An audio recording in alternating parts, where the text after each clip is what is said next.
Good morning. My name is Thomas Homeland. I'm the Acting Director for Immigration and Customs Enforcement. I've been enforcing immigration law for 33 years. Today is a good day.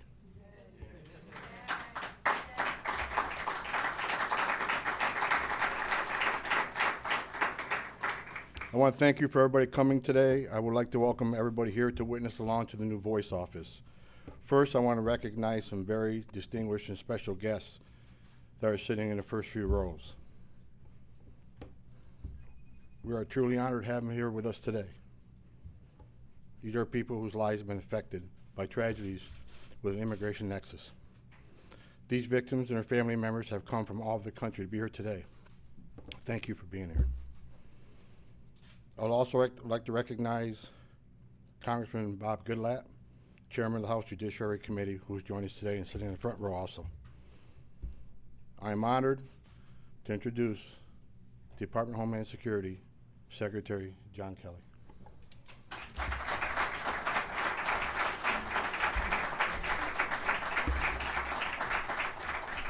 Thanks, Tom. I'd like to start by saying, first and foremost, that what we are doing here today, there's nothing but goodness in what we're doing here today in establishing this office, particularly as it's an outreach to the victims of these crimes.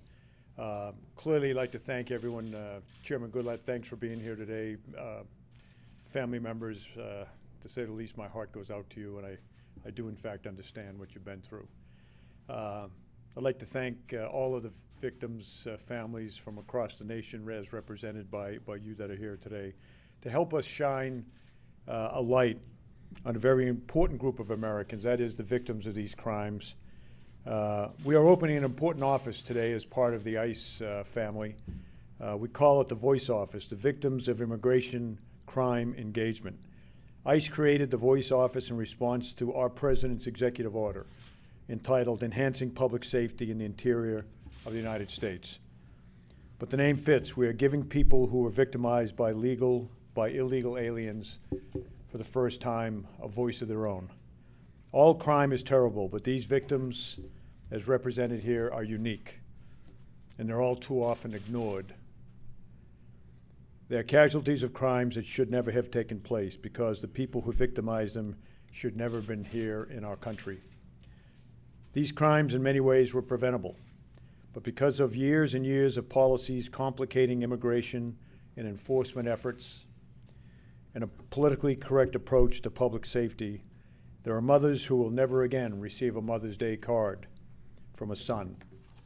There are husbands who will never again kiss their wives. There are children who will never get to graduate from high school.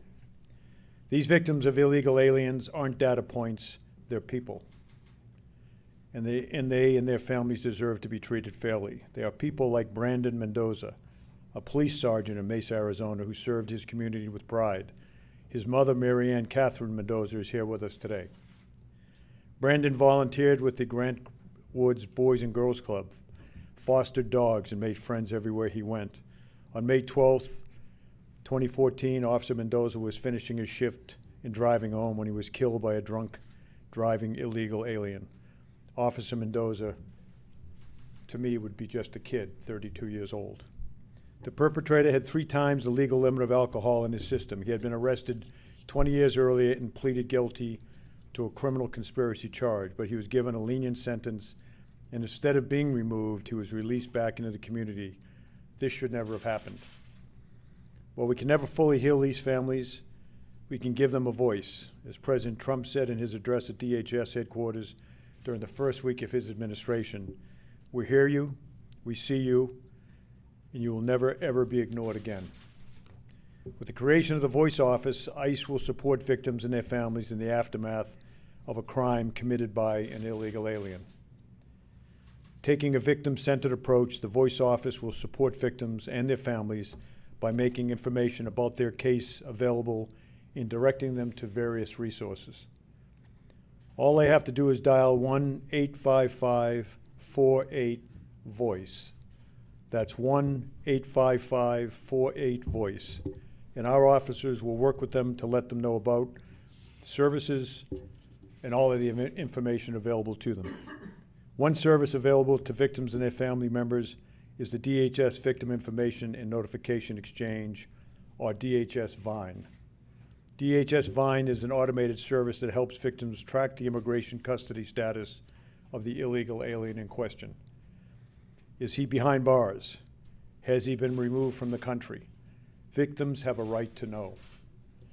Voice can also direct victims to ICE's community relations officers. These officers serve as local ICE representatives who can answer victims' questions about their case, the offender's immigration proceedings, or just help explain the immigration enforcement and removal process. All of this can seem very, very foreign to people who are not indoctrinated in this very complicated, I'd say overly complicated series of laws. And the voice office is there to help people understand. But more than answering questions through voice can put victims in touch with victim assistance specialists who can refer them to a wide range of resources. These victim assistance specialists frequently help victims connected to Homeland Security investigation cases ranging from human trafficking to child exploitation. They can use their extensive resource networks to help victims and their families. Until today, those victimized at the hands of illegal aliens have had no point of contact in our federal government dedicated to this issue and to them. Families would call and send letters all over Washington hoping that someone in some agency would respond. That ends today. Years ago, Billy and Kathy Inman lost their 16-year-old son, Dustin, after an illegal alien crashed into their vehicle on Father's Day weekend. To this day, Mrs. Inman suffers from serious injuries she sustained during the wreck, and Mr. and Mrs. Inman also join us here today. The Inmans sent a letter to the government asking about the location of the perpetrator, who's believed to be hiding in Mexico. Just a year later, the Department of Justice responded. The DOJ staff offered their sympathies but made it clear there was nothing they could do. These victims deserve more than a letter. They deserve a voice. And so the Voice Office will be a great resource for these families across our country. Like any new office, we expect Voice to mature and evolve over time. Today is just a start. But our mission is clear, and that is to acknowledge the exceptional damage caused by criminal illegal aliens and to support the victims of these preventable crimes. It is also important to note that the Voice Hotline is not, correction, it is also important to note what the Voice Hotline is not. It is not for reporting illegal aliens. It is not for reporting crimes. It is not for curious reporters. Victims of crimes by illegal aliens and their families have suffered tremendously, and this is their resource. It's for them. They have been ignored and are often without a voice. And as I said before, that ends today. I congratulate Director Holman, Tom, Acting Director of the Voice Office, Barbara Gonzalez. Thank you, Barbara. I mean, you've done unbelievable work here. It's a passion for you, I know that. I was almost getting afraid yesterday when you were telling me about it. You were so passionate. Good for you. Everyone at ICE who has had a part, thank you so very, very much. And again, to Ms. Mendoza, Mr. and Mrs. Inman, and all the other victims and all the other families that are with us here today, we thank you. Even though there is nothing we can do to bring back your loved ones or to heal your injuries, we hope this shows that your president, that your country is listening, that the administration, that the Department of Homeland Security is listening and does not want you or others to ever go through this alone. Thanks so very much. Appreciate it.